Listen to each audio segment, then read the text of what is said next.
supreme court को बड़ राय footpath रे चलिबा ଏବେ ଆପଣଙ୍କ ମୌଳିକ ଅଧିକାର ଗାଡ଼ି ନୁହେଁ ପଦଚାରୀ ସବୁଠୁ ଆଗେ ସଡ଼କ ଜବରଦଖଲକାରୀଙ୍କ ଉପରେ କୋର୍ଟଙ୍କ କଡ଼ା ଆଭିମୁଖ୍ୟ 5 ବର୍ଷର ଶିଶୁର ମୃତ୍ୟୁ ବଦଳାଇ ଦେଲା ଦେଶର ଆଇନ 6 ମାସ ଭିତରେ ସୁଧୁରିବ ଫୁଟପାଥ ବ୍ୟବସ୍ଥା ଦେଶର ସହରାଞ୍ଚଳ ବ୍ୟବସ୍ଥା ଏବଂ ସାଧାରଣ ଜନତାଙ୍କ ପାଇଁ ସୁପ୍ରିମକୋର୍ଟ ଏକ ଐତିହାସିକ ରାୟ ଶୁଣାଇଛନ୍ତି ଚାଲି ଚାଲି ଯାଉଥିବା ପାଦଚାରୀମାନଙ୍କ ସୁରକ୍ଷାକୁ ସର୍ବାଧିକ ଗୁରୁତ୍ୱ ଦେଇ ଅଦାଲତ ଫୁଟପାଥରେ ଚାଲିବାକୁ ନାଗରିକମାନଙ୍କ ମୌଳିକ ଅଧିକାର ଭାବେ ଘୋଷଣା କରିଛନ୍ତି ଜଷ୍ଟିସ ପିଏସ୍ ନରସିଂହ ଏବଂ ଜଷ୍ଟିସ ଅତୁଲ ଏସ୍ ଚାନ୍ଦୁକରଙ୍କୁ ନେଇ ଗଠିତ ଖଣ୍ଡପୀଠ ସ୍ପଷ୍ଟ କରିଛନ୍ତି ଯେ ମୋଟର ଚାଳିତ ଗାଡ଼ିଗୁଡ଼ିକର ଚଳାଚଳ ତୁଳନାରେ ପଦଚାରୀଙ୍କ ଅଧିକାର ପ୍ରାଥମିକ ଏବଂ ସର୍ବାଗ୍ରେ ଏଥିସହ ସାରା ଦେଶରେ ସୁରକ୍ଷିତ ପାଦଚାରୀ ଭିତ୍ତିଭୂମି ନିଶ୍ଚିତ କରିବାକୁ କୋର୍ଟ କର୍ତ୍ତୃପକ୍ଷଙ୍କୁ ନିର୍ଦ୍ଦେଶ ଦେଇଛନ୍ତି ଅଦାଲତଙ୍କ କହିବା ଅନୁଯାୟୀ ଚାଲିବାର ଅଧିକାର ସମ୍ବିଧାନର ଧାରା 19 ଏବଂ ଧାରା 21 ଅନୁସାରେ ଏକ ଅଭିନ୍ନ ଅଙ୍ଗ ମ୍ୟୁନିସିପାଲିଟି କର୍ପୋରେସନ ସହର ଉନ୍ନୟନ ସଂସ୍ଥା ଏବଂ ପଞ୍ଚାୟତଗୁଡ଼ିକର ଏହା ସାମ୍ବିଧାନିକ ଦାୟିତ୍ୱ ସେମାନେ ଫୁଟପାଥ ତିଆରି କରିପାରିବେ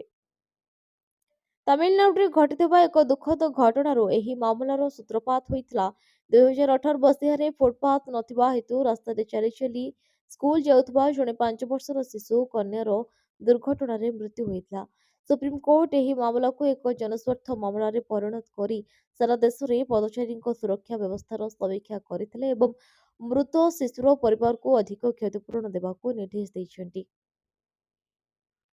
ଏହି ଐତିହାସିକ ରାୟ ପରେ ଏବେ ସହରଗୁଡ଼ିକର